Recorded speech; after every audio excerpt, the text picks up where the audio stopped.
नमस्कार,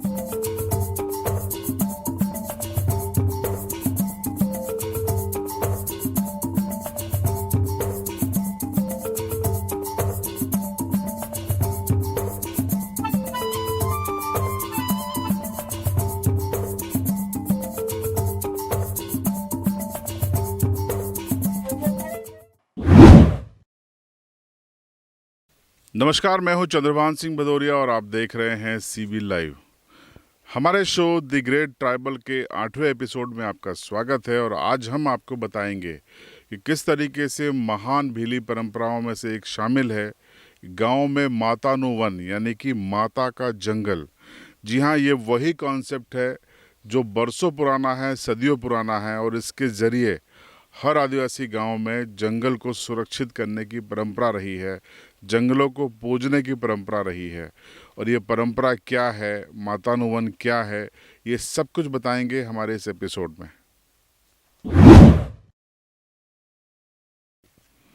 तो माता नु वन क्या है, ये आपको हम बताने के लिए अभी पहुंचे हैं पेटलावद तहसील के छायन पश्चिम गांव में। और यहाँ पर 17 बीघा में गांव के लोगों ने माता नु वन खड़ा किया है।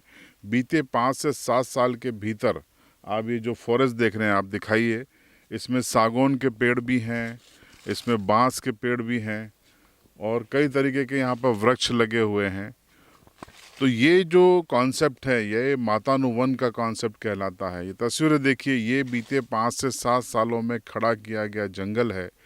और इस जंगल को कोई नहीं काटता, क्योंकि ग्रामीणों की मान्यता है कि ये माता का जंगल है, माता का वन है, इसीलिए इस पर कुल्हाड़ी नहीं चलाई जाती। साल भर में एक बार नवाई के बाद जब फसल पकती है, गांव वाले जंगल में पूजा करने भी आते हैं। तो ये जंगल कब खड़ा हुआ, कैसे खड़ा हुआ, स्थानीय सुर सिंह जी आप आइए, इनसे हम जानेंगे ये क्या कहानी है, ये कब से यहाँ पे पहले क्या हुआ करता था, फिर ये कैसे खड़ा हुआ। ये हमारे गांव का एक माता का वन है।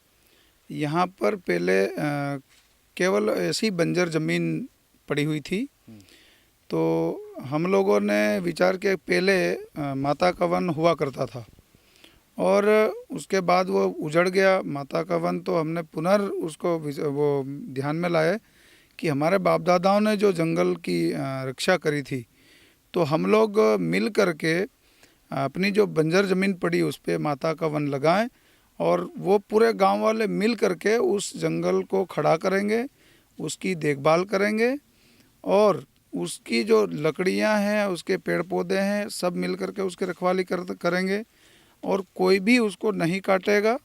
ऐसा करके हमने माता का घर बनाया है, क्योंकि माता का घर, अपना घर तो होता ही है, पर माता का घर जंगल ही है। इसलिए हमने वो हमारी जो पुरानी परंपरा है उसको हमने जीवित रखने के लिए ये वन लगाया। तो एक वन लगाने में आपको किस तरीके की गांव वालों ने सहायता की, क्या सारे गांव वालों ने यहाँ पे हलमा किया। जी हाँ, वो हमारे पूरे गांव वालों ने मिल करके हमने एक गांव में बढ़िया बैठक करी थी, और पूरे गांव वालों के घर, प्रत्येक घर से एक आदमी को बुलाया था, और सबको ये बात रखी कि माता का वन अपने को लगाना है। और उस परंपरा को याद दिलवा करके गांव का पटेल, तड़वी सब मिल करके प्रत्येक घर से 2-2 लोगों को हमने यहाँ पर हलमा कर दिया, और सब लोगों को बुला करके और सबकी सहमति ली, और उसके बाद में ये वन हमने यहाँ खड़ा करा। आपने हलमा शब्द सुना होगा, मैं आपको इसका अर्थ बताता चलो। हलमा आदिवासियों की वो महान परंपरा है जिसमें सब मिलजुल के समाज हित में श्रमदान करते हैं। कोई उस श्रम का पैसा नहीं लेता, उसे भीली भाषा में हलमा कहा जाता है। तो इसको हलमा के ज़रिए गांव के लोगों ने इस जंगल को खड़ा किया है। तो अब इसकी सुरक्षा के लिए आप लोग क्या करते हैं, खड़ा तो हो गया, क्या खुद ही समाज के लोग इसको नहीं काटते हैं, या ऐसे असामाजिक तत्वों से बचाने के लिए कोई चौकीदार आपने रखे हैं, क्या व्यवस्था है। इसकी चौकीदारी, इसको देखभाल के लिए कोई चौकीदार नहीं है।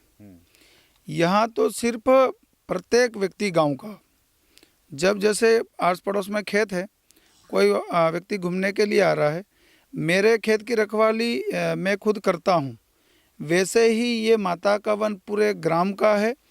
पूरे गांव का ये हक बनता है कि उस जगह पर हम न गाय भैंसें, न कोई उस पर कुल्हाड़ी मारेगा, न कोई वहाँ की लकड़ी उठा के लाएगा, क्योंकि वो सबका है और सबका है इसलिए वो हमारा ही है।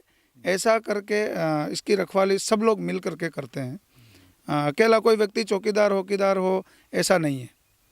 देखिए कितनी बड़ी बात है। शहर के लोग ज़्यादा ऑक्सीजन का इस्तेमाल करते हैं, ज़्यादा पानी का इस्तेमाल करते हैं, लेकिन एक पेड़ लगाने में उनको शर्म आती है, संकोच होता है। लेकिन गांव के लोग जो कम संसाधन यूज़ करते हैं प्रकृति के, उन्होंने किस तरीके की भावना के साथ काम किया। कुछ और लोग हैं, उनसे बात करेंगे। क्या नाम है आपका? मेरा नाम सरजी ओसना। तो आप यहीं रहते हो इसी गांव में? मैं यहीं रहता हूँ। आपने कितने पेड़ लगाए यहाँ पे? यहाँ पर हमने सभी ने हलमा के रूप में यहाँ पर पूरे 16-17 बीघा जमीन में 4000 पेड़ पौधे हैं। 4000 है ना? हाँ।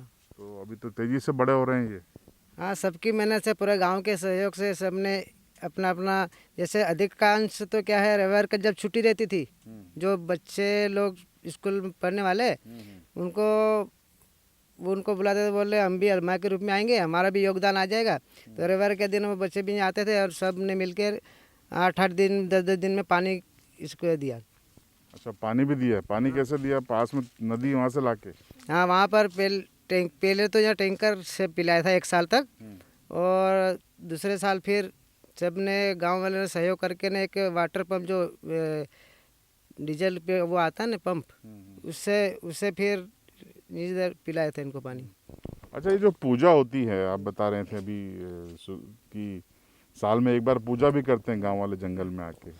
वो पूजा इस तरीके से होती है जैसे जो रक्षाबंधन में जो होता है, अपने जो भाई को हम राखी बांधते हैं, इसी प्रकार को लेकर जो अमावस्या के दिन आता है, उस समय में हम पूरे गांव को सूचना करते हैं। सूचना करने के बाद में भाई 1 तगारी गोबर खाद और 1 पौधा अपने को उस गोद में लेना, उसकी साफ़ सफाई करके और अच्छा उसको खाद डाल के, थोड़ा सा मिट्टी, काली मिट्टी में वो खोद के थोड़ा मिला के, और जो अपने जो घास रहता है उस समय में थोड़ा बहुत, उसको क्या है 7 बार ऐसे पेड़ के चारों तरफ बांध के ये अपना रक्षाबंधन का वो रूप बता देते हैं। मतलब पेड़ को भाई बना लेते हैं एक तरह से ना। जी, देखिए कितनी पवित्र भावना है आदिवासी समाज की, जंगलों को लेकर, पेड़ को लेकर, कि किस भावना के साथ साल में एक बार बतौर रक्षाबंधन की तरह ये पेड़ों की को राखी टाइप बांधते हैं, धागा बांधते हैं और खाद पानी भी देते हैं। ये जो मूल्य हैं, ये जो संस्कार हैं, ये आपको बाहर कहीं नहीं मिलेंगे आदिवासी समाज के अलावा।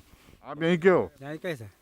तो आप भी यहाँ पे आते हो अक्सर? हाँ, हमने भी सब कुछ काम किया है क्या। हाँ।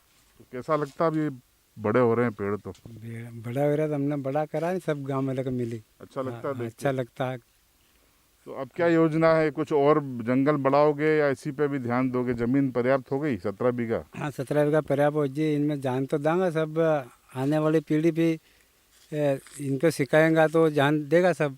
हाँ, बच्चों को यहाँ बुलाते हैं? हाँ, बच्चा को बुलाते हैं। देखिए ये ही मातानुवन और पर्यावरण के प्रति आदिवासी समाज का संस्कार हैं। इसीलिए हमारे शो का नाम द ग्रेट ट्राइबल है। इनकी आपने बातें सुनी कि बच्चों को ये संस्कार देंगे कि इन पेड़ों को बड़ा करना है। ये पेड़ हमको ऑक्सीजन देते हैं, जीवन देते हैं। ये जीवन है, इनके अंदर भी जीवन है। इसको सुरक्षित करना, इसको बढ़ाना, फैलाना। छायन पश्चिम में 17 बीघा बंजर ज़मीन पर बीते 5 से 6 सालों में ये जंगल आदिवासी समाज ने खड़ा कर दिया और सेवा भी करते हैं, पूजा भी करते हैं, पानी भी देते हैं और समर्पण भाव से इसको जिस जंगल को आगे बढ़ा रहे हैं। तो ये जो सोच है, ये सोच पूरी दुनिया में होनी चाहिए। हमने देखा कि पर्यावरण की चिंताओं में, आपने देखा होगा कि पर्यावरण की चिंताओं में देश दुनिया के तमाम राष्ट्राध्यक्ष बड़े बड़े सेमिनार करते हैं। कहीं पेरिस में होती है, कहीं उरुग्वे में होती है, कहीं संघाई में होती है, कहीं मॉस्को में होती है। एसी रूम में बैठ के चिंताएं जाहिर करते हैं कि ग्लोबल वार्मिंग से कैसे निपटा जाए। लेकिन हमारा आदिवासी समाज एसी में नहीं बैठता, न सिर्फ बैठ के करता है, वो ज़मीन पे उतरता है, बंजर भूमि पर कुदाली चढ़ाता है, चलाता है, पेड़ खड़े करके बताता है, हलमा करके बताता है कि सिर्फ बातें करने से काम नहीं होगा, हमारी तरह बनिए, जंगल खड़े कीजिए, तब ग्लोबल वार्मिंग से आप निपट पाएंगे, तब पर्यावरण को आप संतुलित कर पाएंगे। ये सीख लेनी चाहिए तमाम विकसित देशों को, तमाम शहरी लोगों को जो हाई प्रोफाइल लाइफ जीते हैं, अपने आप को वीवीआईपी कॉर्पोरेट जगत के लोग बोलते हैं, लेकिन प्रकृति का सिर्फ शोषण करते हैं। प्रकृति को संरक्षण कैसे दिया जाता है, यहाँ आएँ और इन आदिवासियों से सीखें। तो द ग्रेट ट्राइबल का ये 8वां एपिसोड आपको कैसा लगा, कमेंट बॉक्स में ज़रूर बताएं। चैनल को आपने अभी तक सब्सक्राइब नहीं किया है तो सब्सक्राइब करें, बेल आइकन ज़रूर दबाएं।